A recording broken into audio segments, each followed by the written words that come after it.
Comenzamos, con la mira puesta directo al núcleo de la geopolítica, desde fuera del asfalto, desde las aldeas rurales de Abya Yala. Preguntamos por qué existimos.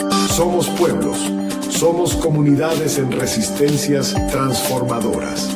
Desde Radio Victoria y Abya Yala Soberana. El presente año 2025 estamos en el centenario del nacimiento del pensador y luchador decolonial negro más grande de los últimos tiempos, Frantz Fanon. ¿Qué lecciones nos deja el negro Frantz Fanon?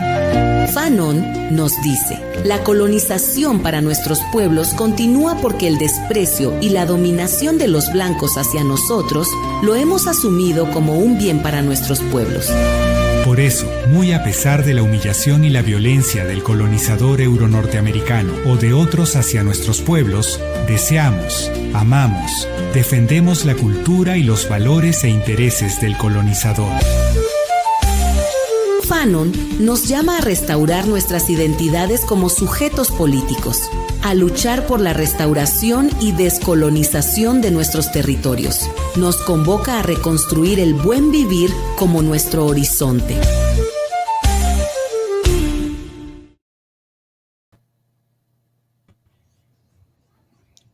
Muy buenas noches, tardes, amigas y amigos. Gracias por estar en este espacio del www.radiovictoriagt.com.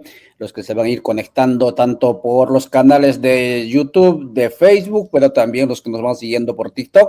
Y a nuestros amigos de Radio en línea también hemos cortado la transmisión, el programa de fin de semana. No, ¿qué fin de semana? Hoy es martes, ¿verdad? Estamos, claro, en la semana mayor que llaman aquí, martes santo, indican. Fatal está el tráfico en estas partes del continente, como es el caso de Centroamérica. Está con nosotros ya Hernán Reyes. Él es de formación sociólogo y politólogo, trabaja como investigador y profesor también en lo que llamamos Ecuador. Ecuador vivió proceso electoral bastante sui generis, digamos, porque su constitución permite dar muerte, digamos, cruzando al presidente de la República cuando el Congreso pierde, digamos, o no tiene apoyo del Congreso, etcétera. Y entonces así fue como vivió en estos últimos meses varios procesos electorales, y último, pues, segunda vuelta entre la señora González y Noboa. Pues Noboa ganó según resultados indicados. Y ha habido bastantes también reacciones a raíz de ello. Hay varios gobiernos que ya reconocieron al gobierno el triunfo de Noboa.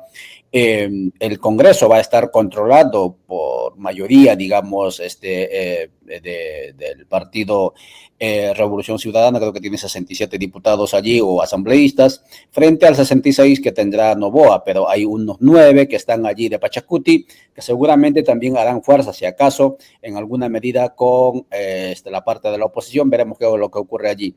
Estimado Hernán, muy buenas noches nuevamente. Por favor, cuéntenos cuál es su lectura, su aproximación a estos resultados, como digo, bastante sui generis, que vivió Ecuador. Adelante, por favor. Buenas tardes, noches, Ollantay. Muchas gracias por la invitación. Un saludo a esa amplia e importante audiencia que tiene el medio de comunicación. Bueno, se podría decir que fueron unos resultados imprevisibles porque, en primer lugar, las encuestas que se habían difundido por medios en las redes sociales fundamentalmente, más que en medios de comunicación, en días anteriores, por una multiplicidad de encuestadoras, daban una ventaja, la mayoría de esas encuestas, más bien a la candidata ahora perdedora, Luisa González. No era por demasiados puntos, la mayor llegaba creo que a 4, con un nivel de error, un grado de error de alrededor de 1%, pero en realidad la ganancia oficial, tal como ha sido proclamada por el Consejo Nacional Electoral, por más de 11 puntos por parte del ahora presidente Daniel Noboa, efectivamente generó una enorme sorpresa por varias razones. No solamente que no se compadeció con las encuestas, y esto implicaría, digamos, una enorme volatilidad en los últimos días y horas antes de ir a votar para que los resultados hayan sido tan abismalmente distintos, sino que las propias encuestas de Exit Poll de ese día Había 2 encuestadoras de Exit Poll que circularon por medios digitales. Tampoco la una daba la ventaja a Noboa con pocos puntos y la otra a Luisa con pocos puntos. Así que imprevisible, de todas formas, el resultado de un proceso bastante irregular.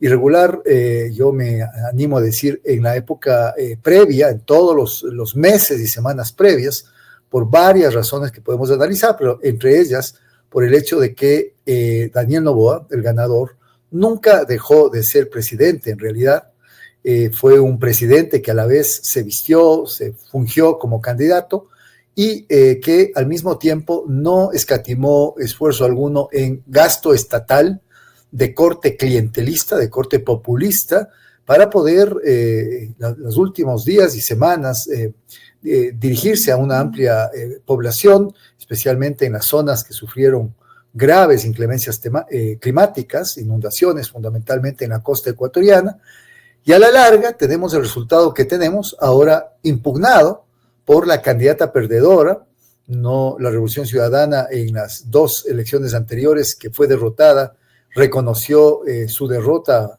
casi inmediatamente. Esta vez no reconoció su derrota y lo que está hablando es de que hubo un mega fraude, un fraude gigantesco, y que los resultados no son resultados que deban ser aceptados. Muchas gracias, profesor Hernán Reyes, por ese análisis que hace usted. Imprevisible es el término que utiliza usted para rotular a esta primera parte de su intervención. Nos surge la pregunta, ¿qué pasó con ese apoyo de, por ejemplo, los cerca de 500,000 de votos que Pachacuti y Conalle supuestamente le tendría que haber trasladado, ¿no? Después de ese acuerdo, etcétera? En las redes sociales se veía que para la segunda campaña crecía, digamos, la aceptación, se veía, digamos, de Luisa González, pero en los hechos no se pronunció ello. ¿Cuál es su análisis también de este estado de excepción que se dictó en 7 provincias del Ecuador en pleno proceso, previo a las horas de la apertura de las urnas? Empecemos por el voto del movimiento indígena. Efectivamente, a veces se cree que el voto del candidato Leonidas Issa, del ex candidato Leonidas Issa, el presidente de la Confederación de Nacionalidades y Pueblos Indígenas del Ecuador, que llegó a un 5,3% y quedó en tercer lugar en la primera vuelta electoral, se llegó a un acuerdo con esta fuerza política, con Pachacuti, que es el brazo político del movimiento indígena, un acuerdo condicionado al cumplimiento de 25 puntos en los últimos días de la campaña. 25 puntos que se refieren a diversos temas políticos, económicos, sociales, etcétera. Y se cree también que el movimiento indígena es homogéneo. El movimiento indígena no es homogéneo, hay distintas tendencias. Toda la vida, durante todo el tiempo que ha tenido incidencia política el movimiento indígena ecuatoriano, ha habido también contradicciones internas, ha habido presidentes de la CONAIE mucho más cercanos a grupos de poder, ha habido presidentes de la CONAIE más cercanos al pueblo, como es el caso de Leonidas Issa. Así que no se podía pedir que el movimiento indígena o los sectores del Ecuador, las provincias del país donde más población indígena hay, que son las de la Sierra Centro del país, haya una votación mayoritaria para la candidata Luisa González. Eso no era dable de ninguna manera. Y segunda razón, hubo sectores también que apoyaron en primera vuelta a Leonidas Issa, pero que en segunda vuelta prefirieron el voto nulo porque finalmente tienen mucha reticencia, mucha resistencia a la Revolución Ciudadana o a lo que se denomina en Ecuador el correísmo. En ese sentido, primero digo yo, no parece haber habido una adscripción de voto del candidato Leonidas Issa mayoritariamente hacia Luisa González. Hay que ver mucho el voto nulo que ahí se fraccionó. En segundo lugar, esto de la declaración de emergencia en 7 provincias en horas previas a la elección. Este es un tema complicado porque en realidad yo creo que sí tuvo incidencia en las votaciones. La sociedad ecuatoriana es una sociedad atravesada por el miedo. es una sociedad a ratos acorralada, cercada por el miedo. Y en ese sentido, la presencia de los militares en las calles, sobre todo después de múltiples denuncias que ha habido de desapariciones de personas, por ejemplo, después de los operativos militares, se habla de cerca de una treintena de adolescentes y jóvenes que desaparecieron después de operativos militares de lucha contra la delincuencia. Hubo un caso muy famoso acá, que es el de los 4 niños de las Malvinas, 4 niños de entre 11 y 15 años, que fueron detenidos, y eso está comprobado ya por una patrulla de la Armada, de la Marina, y finalmente sus cadáveres fueron encontrados absolutamente incinerados, fueron antes descuartizados, ya se vio después de una autopsia que habían sido asesinados con disparos en la cabeza, es decir, una historia de terror.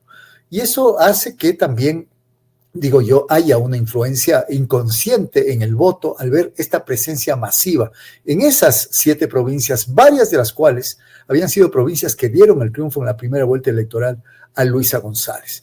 En ese sentido, yo creo que estos elementos que acabo de mencionar tuvieron incidencia junto con un expansivo, un ambicioso, un desmedido gasto por parte del gobierno en semanas anteriores a través de 7 bonos de distinta naturaleza, desde bonos para estudiar inglés hasta bonos para personas afectadas por la inclemencia del tiempo, bonos para jóvenes que quieran estudiar, bonos para mujeres emprendedoras, etcétera, etcétera, con una cantidad que bordea los 700 millones de dólares en una economía que tiene 9.000 millones de déficit o de deuda pública, que finalmente también en zonas de mucha pobreza, creo yo, tuvieron una incidencia mayúscula en la votación que finalmente se dio en la segunda vuelta electoral.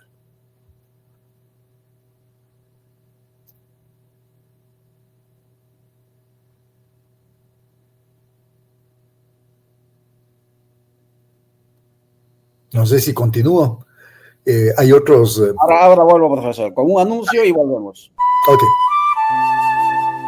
Este 22 de abril, Día Mundial de la Madre Tierra, desde las 9 de la mañana. Estamos convocados al encuentro comunal Madre Tierra y Espiritualidades, en el municipio del Chal, Petén.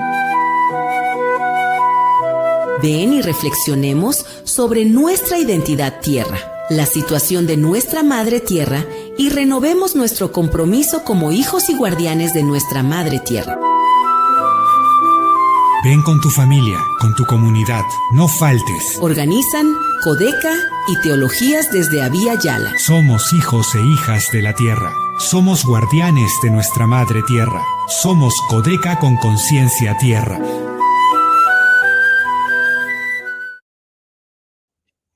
Muchas gracias, profesor, por estar con nosotros en la pantalla. Estamos conversando a raíz justamente de los resultados inesperados en el Ecuador, en la segunda vuelta, donde Noboa se impone sobre el partido Revolución Ciudadana.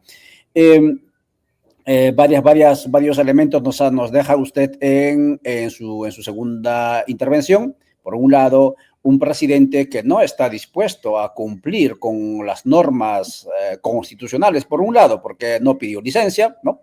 O por lo menos no ocurrió ello, ¿no? No se vio desde afuera. 2, dispendiosa utilización de fondos públicos para campaña, lo cual es legal y moralmente prohibido. También es otra evidencia de que no está dispuesta a cumplir las normas el señor, al parecer. Profesor, hay un elemento desde afuera que nosotros identificamos y que difícilmente logramos entender. ¿Qué pasó en el imaginario, digamos, de lo que llamaríamos la ecuatorianidad para afincarse en este binarismo de correísmo y anticorreísmo? Porque yo creo que eso fue uno de los elementos que quizás no permitió crecer, ¿no?, el voto duro de Revolución Ciudadana, porque hay un sentimiento fuerte de anticorreísmo. ¿Cómo se explica eso, profesor? Y por otro lado, no sé si podría usted comentar, ¿es posible librarse de personas como Rafael Correa más allá de lo que pudo significar para el país, pero en estas circunstancias? Adelante, profesor.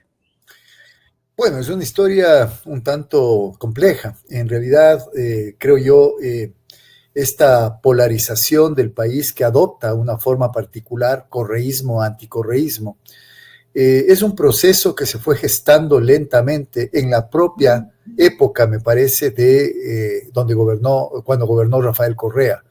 Es decir, yo más o menos digo entre el 2013 y el 2017, en su segundo momento de gobierno, con unos medios de comunicación tradicionales, en radio, prensa y televisión, absolutamente opuestos al gobierno y permanentemente, por supuesto, cuestionados también a su estilo por el presidente Correa, se fue gestando una imagen que fue afectando grandemente la reputación del presidente Correa.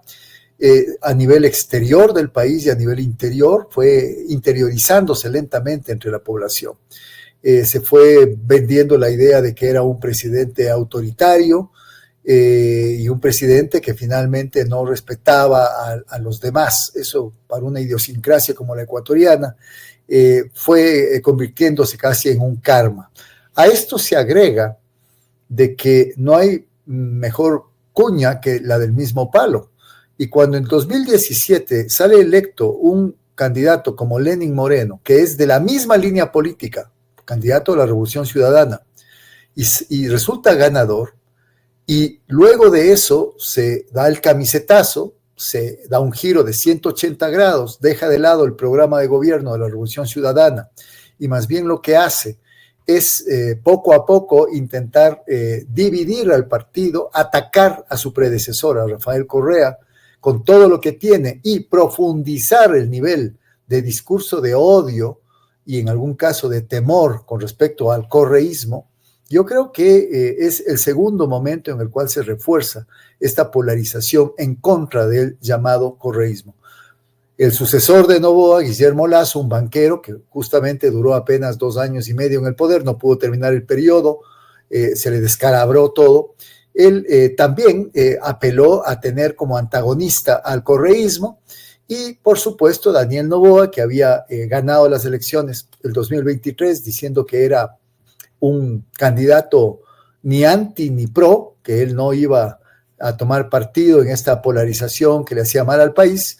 Lo que ha hecho es, a su manera, yo diría de una manera efectiva, también cuestionar, no por boca propia, sino a través de terceros fundamentalmente, que le sirven a él, fundamentalmente muchos periodistas pautados. Hay periodistas que ganan $11,000 mensuales, precisamente pautados por el gobierno. Ha gastado el gobierno $10 millones en este escaso año y poco más de gobierno para pagar justamente aquello. Y en ese sentido, yo diría, gran incidencia tuvo en la votación esta revitalización, esta amplificación del miedo por un lado y del repudio o rechazo por otro lado al correísmo. El correísmo fue el gran fantasma que finalmente sirvió, diría yo, de punching ball para que muchos votantes a la larga no voten tanto por el candidato que resultó ganador, hubieran podido votar por cualquier persona, sino más bien voten en contra de la candidata perdedora. Y esta es una explicación, digamos, que tiene cierto sustento. Lo comprobé con un ejercicio pequeño que hice entre mis estudiantes universitarios el día de ayer. Yo doy clase en una universidad pública, la Universidad Central del Ecuador, la más histórica del país, donde acceden sobre todo estudiantes de sectores populares y de clase media hacia abajo. Y en un curso de 31 estudiantes, cuando hice una pequeña encuesta anónima en el curso, además tengo mucha confianza para creer que las respuestas eran correctas las que me dieron,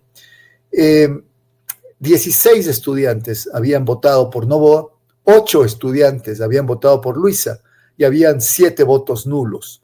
Es interesante ese ejercicio porque cuando les pregunté, la segunda pregunta que les hice en la encuesta, una pregunta abierta, era ¿por qué habían votado, por quién habían votado? La respuesta por Luisa fue muy clara, fue una respuesta muy ideológica, muy alineada con conciencia, con que es la candidata que se acerca al pueblo, es la candidata que ha venido desde abajo, me identifico con ella, etcétera. Y en cambio, la votación de Noboa, las respuestas del por qué, era porque no podía votar por el correísmo. La mayoría de ellas, más de la mitad, eran porque no podían votar por el correísmo, por la corrupción, por el autoritarismo del correísmo, etcétera, pero siempre aparecía la figura del correísmo. En ese sentido, creo yo, y respondiendo a la segunda parte de la pregunta, Ollantay, queda muy golpeada la Revolución Ciudadana con su tercera derrota consecutiva, a pesar de que esta vez inclusive percibí que la figura de Rafael Correa, que había sido de alguna manera también indicada como una figura muy pesada, con todo este estigma que hay sobre el correísmo, se mantuvo bastante alejada de la candidata Luisa González en esta ocasión, seguramente por consejo de los estrategas electorales. Queda muy golpeado y me parece que este momento también hay voces críticas y autocríticas dentro de la Revolución Ciudadana que están planteando, digamos, primero desde la desesperanza, el dolor de la derrota, están planteando ciertas culpas y ciertas responsabilidades. Y en ese sentido, como ya nos ha enseñado la ciencia política, cuando hay este tipo de procesos y derrotas electorales, lo que suele suceder es que las organizaciones políticas, por más fuertes y sostenidas que hayan sido, empiezan con momentos de fricción interna que pueden devenir en quiebres, en fraccionamientos, en faccionalismos. Hay voces, por ejemplo, que dicen que debía haber otra candidata, que hay, digamos, mejores cuadros, que finalmente se está siempre apostando por los mismos, que no hay mucha democracia para poder elegir lo que las bases de alguna manera quieren. Pero de hecho, claro, la figura de Rafael Correa va a seguir siendo preponderante. Posiblemente yo avisoro que puede haber un fraccionamiento de Revolución Ciudadana en dos grupos, el correísta propiamente dicha, y quizá grupos no correístas, pero que quieran seguir con la Revolución Ciudadana, que planteen otras propuestas, otras estrategias, otras alternativas, otros horizontes. Y seguramente también quizá pueda haber salidas de ese partido, de algunos líderes medios, que seguramente encuentren cobijo en otras organizaciones políticas. Pero el futuro de la Revolución Ciudadana depende ahora solamente de su presencia en la Asamblea Nacional. Tiene 67 legisladores, asambleístas, se llama acá. No es la mayoría es algo así como 76, si no me equivoco, son 151. Esta vez, en total, solo tiene 67, le faltan 9, le faltan 9 para completar, y en ese sentido, ni siquiera una alianza con Pachacutic podría de alguna manera darle una mayoría cómoda. Así que si es que finalmente logran, tras la negociación, el partido oficialista, el partido de Noboa, el partido de gobierno, hacerse de las autoridades de la Asamblea, que eso tiene mucho valor, porque el ser presidente, el ser miembro de la comisión legislativa, etcétera, da mucho poder para orientar las discusiones, para hacer timings con respecto a cuándo avanzar en un tema y cuándo no en otro. Yo creo que podría significar un lento languidecer de la Revolución Ciudadana, quedándose encapsulada en la Asamblea Nacional. Otros analistas dicen que esto puede ser una oportunidad para una renovación de la Revolución Ciudadana, pero a mí me parece que el escenario que se avecina con un gobierno de 4 años de Daniel Noboa, que ha dado muestras de mucho autoritarismo, que ha dado muestras de muchísima ambición política y de estar dispuesto, como usted lo decía, Ollantay, a saltarse la ley, inclusive si es que puede conseguir así sus objetivos. A mí me parece que esto va a ser bastante difícil porque es un escenario muy hostil a que una organización política pueda recomponerse, más aún si va a ser oposición, como creo que lo va a hacer, y más aún con una sociedad civil tremendamente fraccionada, tremendamente desmovilizada, desinformada, que es una tierra fértil para que un presidente, quiero decir, como Daniel Noboa, pueda ejercer de forma, digamos, autoritaria, con mano dura, su gobierno, más aún si es que el principal problema en Ecuador sigue siendo la inseguridad ciudadana y el crimen organizado, la violencia del crimen organizado.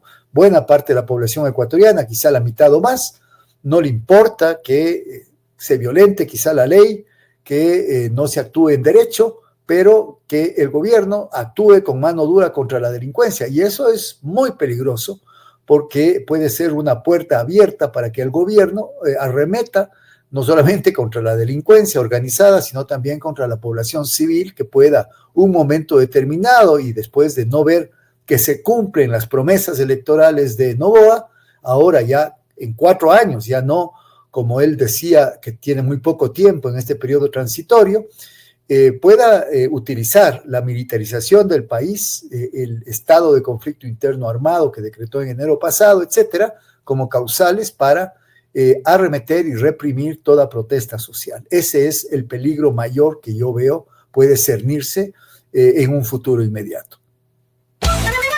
Somos comunidades, somos pueblos, somos comunicación plurinacional. Somos Radio Victoria GT, desde los territorios de Abya Yala para el mundo. Gracias, profesor, por tremendos elementos que nos deja usted en esta parte de su intervención. Estamos conversando con el profesor Hernán Reyes, sociólogo y politólogo, profesor de la Universidad de Investigador, justamente intentando graficar los desafíos que tiene y también la coyuntura post urnas del Ecuador, desafíos internos e internacionales. Gracias a los amigos que nos están siguiendo también por TikTok, gracias por mover este contenido. Mientras le escuchaba, profesor, yo pensaba en nuestro vecino aquí, el señor Nayib Bukele, ¿sí? También un jovencito, ¿no? Con teléfono en mano y la cachucha para atrás, ¿no? Prometió mucho, pero ya son 3 años que va gobernando con estado de excepción, es decir, se instaló en el imaginario de la gente, pero también en la realidad, esto de la violencia como un problema esencial. Y claro, los de la industria los industriales que empujaron la violencia, especialmente con armamentos del norte, etcétera, sabían lo que estaban haciendo, asustaron a la gente, miedo de, digamos, el gobierno de bienes y deseos, y una vez que la gente estaba asustada, pues instalaron este señor como gobernante, y no creo que se vaya a ir. Seguramente él dijo que no va a ir a la reelección, aunque ya su reelección es inconstitucional. Seguramente va a entrar nuevamente en el siguiente periodo, tiene total control del Congreso, etcétera, y creo que hacia allí va a ir también el señor Noboa. Triste decirlo, esperemos que no ocurra eso.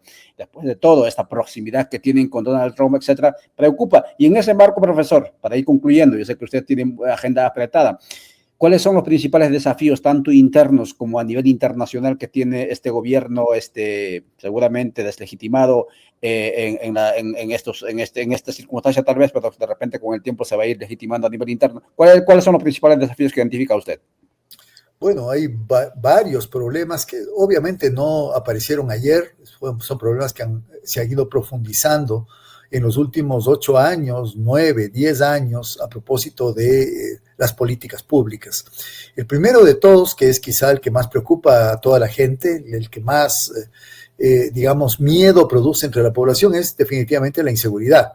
Y Noboa ahora sí tiene un desafío enorme, porque ahora sí ya no va a poder decir que su llamado Plan Fénix, como él lo denominó, que nadie lo conoce, no lo ha hecho público, dice él que es reservado, se ponga en práctica con efectividad, porque lo que hemos visto hasta ahora, sobre todo en los primeros meses de este año 2025, es que los niveles de inseguridad, los crímenes, las tasas de homicidios violentos por cada 100,000 habitantes en ciertas provincias y ciudades del Ecuador son escalofriantes. Hay ciudades que están entre las 5 ciudades más violentas del mundo, como la ciudad de Durán, por ejemplo, en la costa ecuatoriana.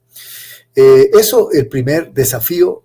Ahora creo que la población, si es que esto no se controla a las mafias enquistadas en los centros carcelarios y, por supuesto, que giran alrededor de la economía del narcotráfico y del narcolavado, yo creo que Noboa va a pagar factura. Segundo problema, reactivar la economía. Esto va relacionado, por ejemplo, con el tema de empleo. Las tasas de desempleo, sobre todo acá en la ciudad de Quito, por ejemplo, entre jóvenes fundamentalmente, son nunca vistas, son tasas históricas.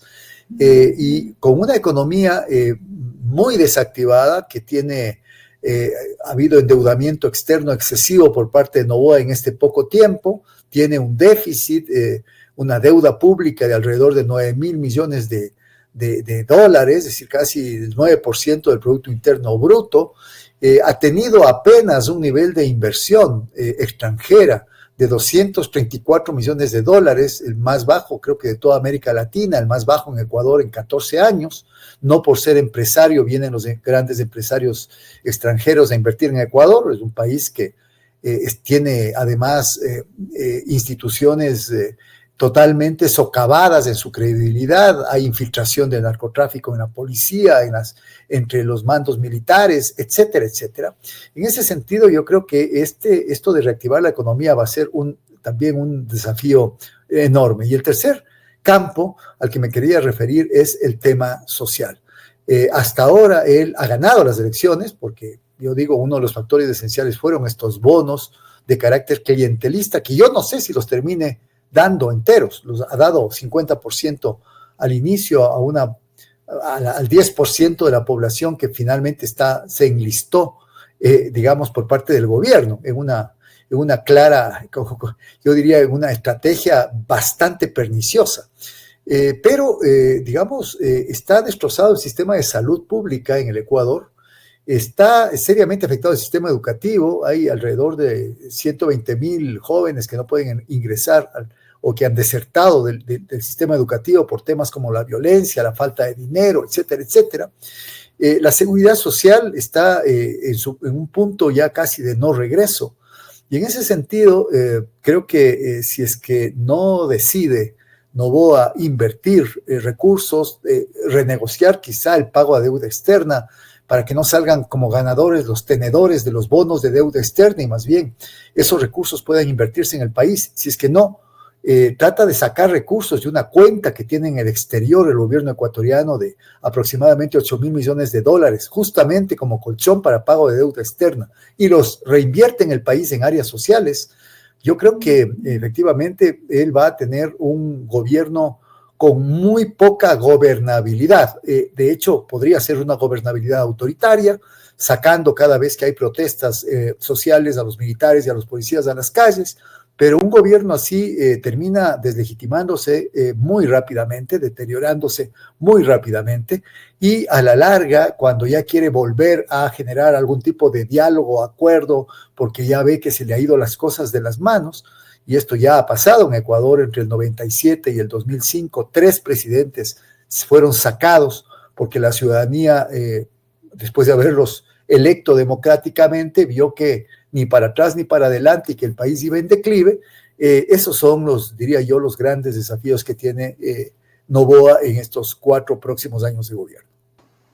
Gracias, profesor. Desafíos internos, y recordamos siempre a los ecuatorianos que se ha vivido, digamos, en la década de los 90. ¿Quién va a olvidar ello? Lecciones que dejó para el continente, y era cuando empezaba, digamos, la ola antineoliberal desde el campo popular, y eso no lo vamos a olvidar, y con seguridad que eso podría ocurrir de cumplirse lo que usted está indicando. Profesor, finalmente, en Noboa se intenta legitimar en el gobierno de los Estados Unidos, específicamente Donald Trump, con la última visita oficial, no oficial, etcétera. Incluso, fíjese, los Blackwater, un dirigente de esta banda criminal, estuvo allí haciendo campaña, creo que desde el Ministerio de Defensa, etcétera, a favor de Noboa. ¿Qué pasa allí con la aproximación, digamos, con el hegemón del mundo? Lamentablemente, Ollantay, en Ecuador todavía persiste ciertos mitos y persiste el mito del sueño americano. Todavía mucha población ecuatoriana, viendo la grave situación que tiene internamente el país, decide o pugna, opta por salir, y todavía Estados Unidos es un destino por la gran colonia de ecuatorianos que hay, y como usted sabe, el tema de contactos y de redes es muy importante cuando se llega en esa condición. En ese sentido, por ejemplo, uno de los grandes fantasmas que rondó las elecciones y que creo que también viró el voto hacia Noboa fue el fantasma de la desdolarización. El gobierno acusó con mucha astucia a la candidata González de que quería desdolarizar el país. Y es curioso porque para los ecuatorianos, para muchos de ellos, inclusive los que ganan apenas el sueldo básico o algo más, el sueldo básico está en $500 y la canasta básica está en 900, hay ahí una diferencia de $400, pero tienen dólares en las manos y eso les hace sentir, me da la impresión, cerca de Estados Unidos. Estados Unidos sigue siendo de alguna manera un horizonte, un sueño, una ilusión para muchos ecuatorianos.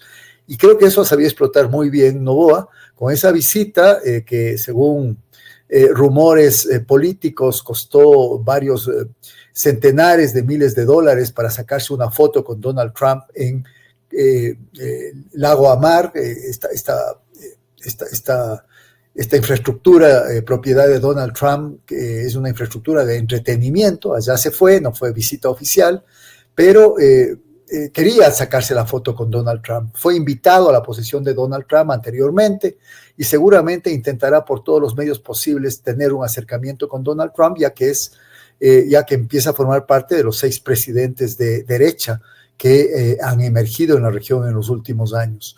De todas formas, yo creo que también habrá que ver, porque Ecuador no fue eximido del pago de aranceles que Donald Trump hizo a todos los países de América Latina. Esto le han sacado en cara a Noboa. Habrá que ver cuál es la política, cuál es el siguiente paso de la agresiva política arancelaria que tiene Donald Trump con América Latina, con Europa, etcétera, y cómo esto afecta a Ecuador.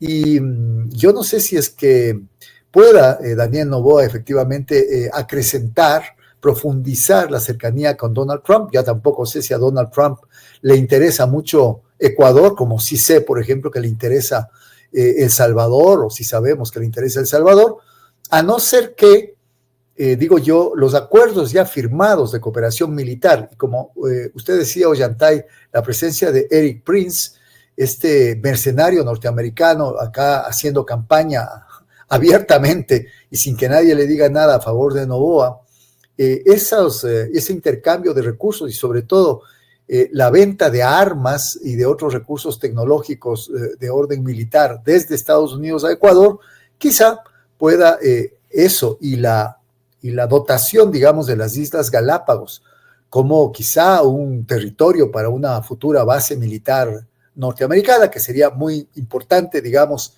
en términos geopolíticos, por la ubicación de las Islas Galápagos y por la intención del presidente Donald Trump de frenar toda, digamos, presencia china en América Latina y tener este tipo de puertos militares en varios lugares, Colombia, Ecuador, etcétera, etcétera.